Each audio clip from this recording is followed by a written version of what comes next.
Fatty acid पे है, lipid पर है, और उसी का ये सिक्वेंशियल पार्ट है, नेक्स्ट वीडियो है, इसको ध्यान से पढ़िए। अगर इसमें कुछ समझ में नहीं आता तो पिछले वाले वीडियो को जाकर देखिए, और एक बार दो बार इसको बार बार रिपीट करेंगे, आप इसको सुनेंगे तो आपको इसके बारे में क्लियर हो जाएगा। और नहीं समझ में आता है तो फिर आप कमेंट के थ्रू अपने क्वेश्चन डालिए, हम कोशिश करेंगे कि उसका आंसर दें। ठीक है बेटा, हम स्टार्ट करते हैं। इसमें आगे लिखा हुआ है इसेंशियल फैटी एसिड। हम लोग फैटी एसिड को पढ़ रहे थे, उसमें से ज़रूरी फैटी एसिड कौन से हैं तो इसके बारे में, ठीक है, डर और बर नाम के लोगों ने इसे 1930 में सबसे पहले बेटा बताया। ठीक है, ध्यान से देखिए, इसमें लिख रखा है बैक्टीरियल एंड प्लांट सेल, याद रखो बेटा, bacterial and plant cell synthesize all the required fatty acid. याद रखो बेटा, बैक्टीरिया की कोशिका और प्लांट सेल, ये दोनों के दोनों उन सभी फैटी एसिड को बनाते हैं जिनकी ज़रूरत होती है। याद रखो, नेक्स्ट लाइन ही लिखा हुआ है इसमें क्या, बट एनिमल कांट सिंथेसाइज। ठीक है, एनिमल्स जो हैं वो फैटी एसिड का सिंथेसिस नहीं कर सकते। यहाँ लिखा हुआ है 3 पॉली अनसैचुरेटेड फैटी एसिड। ठीक है, 3 पॉली अनसैचुरेटेड फैटी एसिड कौन कौन सा बेटा है, लिनोलेइक एसिड, लिनोलेनिक एसिड और एरेकिडोनिक एसिड। याद रखो बेटा, ये 3 जो एसिड्स हैं इनके बारे में बात कर रहे हैं। कौन कौन से, लिनोलेइक एसिड, लिनोलेनिक एसिड और arachidonic acid, that are required for growth and synthesis of prostaglandins. याद रखो बेटा, ये तीनों के तीनों ज़रूरी होते हैं किस काम के लिए, तो ये तीनों ज़रूरी होते हैं ग्रोथ के लिए। ठीक है, और प्रोस्टेग्लैंडिन्स के फॉर्मेशन के लिए। प्रोस्टेग्लैंडिन्स याद रखो बेटा, स्पेशल केमिकल सब्सटेंस है जो प्रोस्टेट ग्लैंड से रिलीज होता है। आगे बढ़िए, आगे लिखा हुआ है if linoleic acid are sufficiently available. याद रखो बेटा, अगर उन तीनों में से केवल एक की बात कर रहा है, लिनोलेइक एसिड जो है अगर सफिशिएंट अमाउंट में अवेलेबल हो तो क्या होता है बेटा, ठीक है, तो बात कर रहा है अवेलेबल इन डाइट, अगर हमारे फूड में लिनोलेइक एसिड सफिशिएंट अमाउंट में अवेलेबल है, other to EFA essential fatty acid can be synthesized from it. याद रखो बेटा, केवल लिनोलेइक एसिड ही अगले दोनों को बना देगा अगर वो सफिशिएंट हमारे फूड में अवेलेबल है तो। क्लियर, आगे बढ़ रहे हैं। Essential fatty acid are popularly known as vitamin F. ये देखो बेटा, आप विटामिन एफ की बात करते हो, विटामिन एफ की जो बात करते हो वो क्या है, तो आप बात कर रहे हैं कि इसेंशियल फैटी एसिड ही विटामिन एफ है बेटा। ठीक है, हम लोग इसके पीछे ये फैटी एसिड का एक डायग्राम देख लें। यहाँ पे यहाँ से यहाँ तक आपको फैटी एसिड दिखाई दे रहा है। अगर आप ध्यान देखें तो एक हाइड्रोकार्बन चेन है इसमें, और यहाँ कार्बोक्सिलिक ग्रुप है। आप ध्यान देखिए, इसको हाइड्रोकार्बन चेन है और कार्बोक्सिलिक ग्रुप है। कार्बोक्सिलिक ग्रुप का जो कार्बन है उसे C1 बोलते हैं, C2 है, C3 है और सो ऑन, कैरी ऑन है, और लास्ट का जो मैथिल ग्रुप है उसके बारे में बात कर रहा है। हम लोग पिछले वीडियो में पढ़े हुए हैं कि कार्बोक्सिलिक ग्रुप का जो कार्बन है उसे C1 कार्बन बोलते हैं, उसके बाद वाले को कार्बन को अल्फा कार्बन बोलते हैं, और थर्ड कार्बन को बीटा कार्बन बोलते हैं, जबकि जो लास्ट मेथिल ग्रुप के कार्बन अवेलेबल है उसे हम लोग ओमेगा कार्बन बोलते हैं। याद रखो बेटा, आगे बढ़ते हैं हम लोग। Importance of fatty acid, importance of fatty acid, clear. यहाँ फैटी फर्स्ट लिखा हुआ है, fatty acids are use fuel molecule. याद रखोगा, फैटी एसिड फ्यूल मॉलिक्यूल की तरह यूज होता है बेटा, stored as triglycerides in fat cells. याद रखो, हम लोग की बॉडी में फैट सेल्स जो होते हैं उनको हम लोग एडिपोज सेल्स भी कहते हैं। हम लोग की बॉडी में जो फैट सेल्स हैं उनको एडिपोज सेल्स कहा जाता है, और इन सेल्स के अंदर ही जो ट्राइग्लिसराइड्स हैं, जो फैटी एसिड्स हैं, ठीक है, वो स्टोर्ड होते हैं।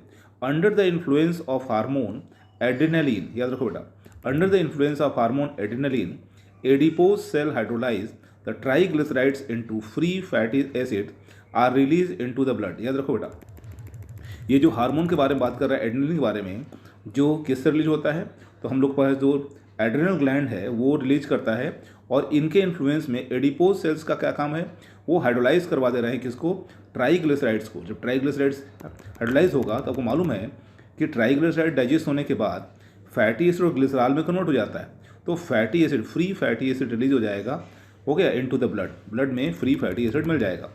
The complete oxidation of 3 fatty acid of A triglyceride. याद रखो बेटा, अगर कंप्लीट ऑक्सीडेशन हो रहा है किसका, तो एक फैटी एसिड ट्राइग्लिसराइड का, 3 फैटी एसिड्स का, ठीक है, तो वो 9 किलो कैलोरी पर ग्राम एनर्जी रिलीज कर रहा है बेटा, 9 किलो कैलोरी पर ग्राम एनर्जी रिलीज कर रहा है।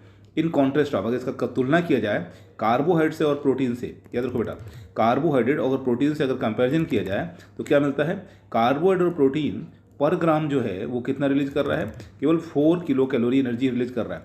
अगर दोनों को कंपेयर किया जाए तो 2.25 टाइम ज़्यादा एनर्जी प्रोड्यूस कर रहा है फैट जो है वो 9 किलो कैलोरी और ये केवल 4 किलो कैलोरी। इसको याद रखिए आप लोग। They are building blocks, fatty acid के बारे में बात कर रहा है।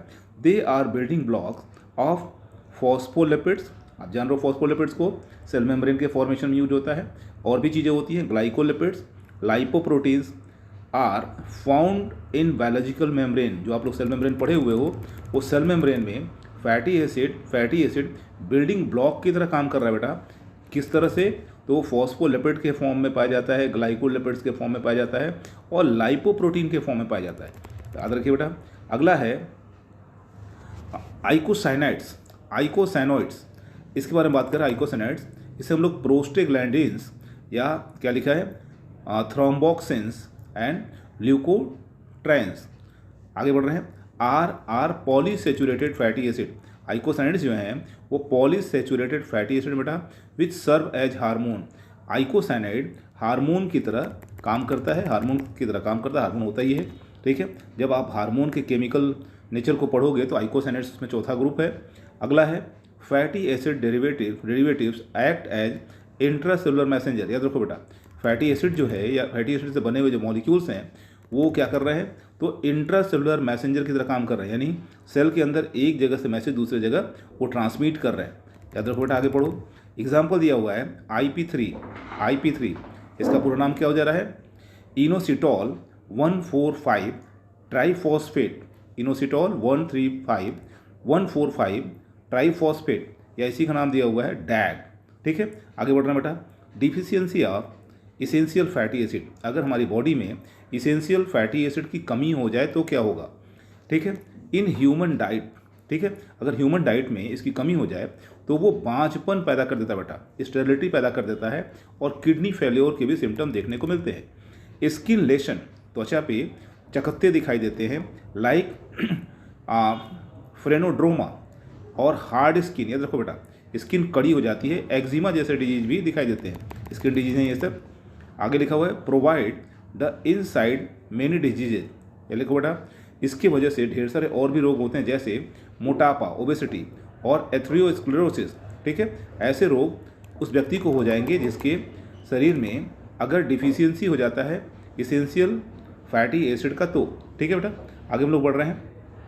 हाइड्रोजनेशन, अगर हाइड्रोजनेशन कराया जाए फैटी एसिड का तो क्या होगा, hydrogenation of unsaturated fatty acid convert oil to solid fat at room temperature. याद रखो बेटा, अगर हाइड्रोजनेशन करा दिया जाए किसका, तो अनसेचुरेटेड फैटी एसिड का, तो उसका रिजल्ट क्या मिलता है, तो जो ऑयल्स हैं वो सॉलिड फैट में कन्वर्ट हो जाते हैं रूम टेम्परेचर के ऊपर, यानी जिस टेम्परेचर पर 20 डिग्री सेंटीग्रेड के आसपास वो फैट के रूप में या सॉलिड फैट के रूप में दिखाई देते हैं। This is the basis of manufacturing of edible वनस्पति घी।